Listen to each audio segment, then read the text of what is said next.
Maitei, ella papel con ñe moneiva heraba ñandemo epu ñame etaba co árabe.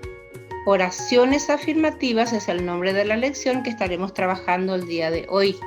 Amoñe Heipetei. Carai Javier reguapusepa ombojobai chupe. Aguillén debe Diego. Heiyel chupe. Diego amo carai panderu. Hei Diego. Esheru. Voy a traducir un poco lo que dije. Leo. Caray, el señor Javier quiere sentarse. El señor Javier le responde sí. Fíjate. Sí. Aguillén debe Diego. Gracias, Diego.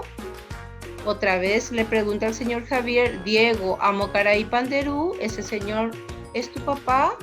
Diego responde, ¿cómo responde afirmativamente? Él es mi papá. Hoy estamos trabajando con esta palabrita, una forma de afirmación. Vamos a leer un poco la regla. Dice, reikua hanwa, ñe moneiva iñapañu y uva guaraní mejae. La forma de afirmación más sencilla en guaraní es que equivale a sí. Ambue moneiva yaipuru jae. Otra forma de responder afirmativamente es decir jae, como que ok, sí. Esa es la equivalencia de jae, pero la que más se usa es como respuesta a una pregunta, una respuesta afirmativa a una pregunta. Ahora vamos con el siguiente diálogo otra vez. Hoy solamente estamos con lectura oral y vamos a seguir practicando seguramente en las clases por Zoom de estas lecturas haciendo diálogo. Tenemos diálogo entre A y A, que son dos personajes. Jae Sheinundi. Lo digo o lo leo con mi compañero. A. Amo cuñacaray pandesu. Aquella señora es tu mamá.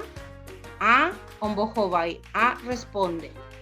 Shesu. Sí, es mi mamá. A. Hei. A dice. Pe mboejara nembo esirupewa. A pregunta. ¿Esa profesora es de tu colegio? A responde. Shembo esirupewa. Sí, es de mi colegio. Entonces, solamente recordarte que cuando te hacen una pregunta y buscas responder afirmativamente, o sea, decir sí, digo Inclusive si te preguntaran, por ejemplo, amo cuñacaray pandesu, esa señora es tu mamá, también podrías responder jae. Jae shesu, es mi mamá. ¿Listo? Qué fácil está la lección de hoy, lo seguiremos practicando mucho, mucho, mucho y pronto vamos a estar haciendo diálogos con esto. Namba apoque.